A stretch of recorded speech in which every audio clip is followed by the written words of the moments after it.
এই হাড় কাঁপানো ঠান্ডায় সকালবেলা আমরা সবাই মিলে স্নান করে রেডি হয়ে ট্রেনে উঠে একদম সোজা চলে গেছিলাম কোথায় জানো? কৃষ্ণনগর।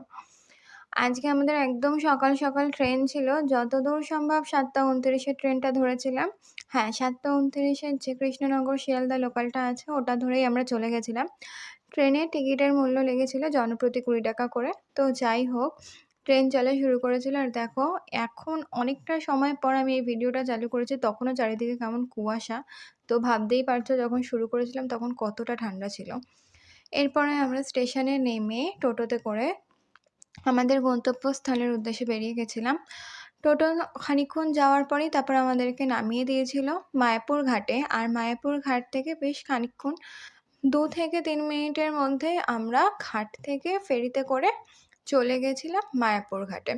ওখানে আমাদের টিকিট খরচা পড়েছিল জনপ্রতি ৳৩। আর মায়াপুর ঘাটে পৌঁছিয়ে আমরা ওখান থেকে টোটো নিয়েছিলাম, যেই টোটোর মূল্য মোটামুটি পড়েছিল আমাদের ৳৫ করে যতদূর সম্ভব। অনেকে ৳১০ করেও চাইছিল, ওখানে একটু বার্গেনিং করা যায়। তো যাই হোক সেখান থেকে মোটামুটি মিনিট ৫ মতো টোটোতে করে আমরা তারপর পৌঁছে গেলাম ইস্কনের মন্দিরে। আর আজকে আমার এক্সপেরিয়েন্সটা খুব খারাপ ছিল ইস্কনের মন্দির সম্পর্কে। তো যাই হোক যারা এখানে যাচ্ছ, আশেপাশে প্রচুর খাবারের দোকান পেয়ে যাবে। ওখান থেকে তোমরা তোমাদের পছন্দ মতো যেকোনো ভেজ আইটেম অর্ডার করে খেতেও পারো আর যথেষ্ট রিজনেবল প্রাইসে পাওয়া যায়। তো যাই বলছিলাম, ভেতরটা যথেষ্ট নিরিবিলি ছিল, খুব সুন্দর। মেইন কনসেপ্ট হলো এই ইস্কনের মন্দিরটাকে নিয়ে, যেটা বাইরে থেকে দেখে এত সুন্দর মনে হয়, যেটা দেখার জন্য আমরা টিকিটও অবধি কেটেছিলাম। কিন্তু অবশেষে ভেতরে গিয়ে কি দেখলাম যে ওটার মধ্যে নাকি এখনও রিপেয়ারিং চলছে আর তার জন্যই আমাদের থেকে টিকিট মূল্যটা তোলা হচ্ছে। তো ওখানে ভেতরে তো কিছুই নেই, কিন্তু তোমাকে পুরো নিচ থেকে যদি তুমি একবার পয়সা দিয়ে ঢোকো, তোমাকে একদম ওপর অবধি ওদের সাথে সাথেই যেতে হবে আর ওদের সাথে সাথেই নামতে হবে। যাদের কোনো রকম শ্বাসকষ্টের সমস্যা আছে তারা শুধু ওখানে গিয়ে পয়সা নষ্ট করবে না। আশেপাশের সাইড ভিউটা যথেষ্ট নিরিবিলি, সুন্দর, মনোমুগ্ধকর। ওখানটা দিয়ে ঘুরবে।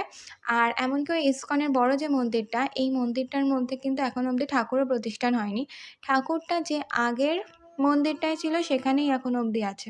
তো এখানে শুধু যাওয়া। আর এখন দেখো আমরা সোজা লম্বাভাবে চলে যাচ্ছি। আমরা ভাবছি হয়তো এর ভেতরে ঠাকুর রয়েছে, কিন্তু আদতেও এখানে ঠাকুর নেই। আমরা এখান থেকে পুরো সোজা চলে যাবো আর তারপরে দেখবে একটা জায়গায় টিকিট নিয়ে বসে রয়েছে, সেখান থেকে আমরা টিকিট কাটবো। টিকিট তুমি তোমার মতো যেকোনো মূল্যে দিতে পারো, কিন্তু কমপক্ষে ৳৫০ যে টিকিটগুলো আছে সেগুলোই কাটতে হবে। তো যাই হোক কেটে আমরা ঘুরে তো ভীষণ ডিসঅ্যাপয়েন্টেড হয়ে গেছি। ঘুরে টুরে তারপর আমরা একদম আস্তে ধীরে হাঁপিয়ে ওখান থেকে বেরিয়ে এসেছি। আর বেরিয়ে এসে আমি তোমাদেরকে দেখিয়ে দেবো যে আশেপাশে কতগুলো হোটেল রয়েছে মোটামুটি খাওয়া-দাওয়া করার জন্য। তোমরা যদি কেউ যাও ওখান থেকে খেতে পারো।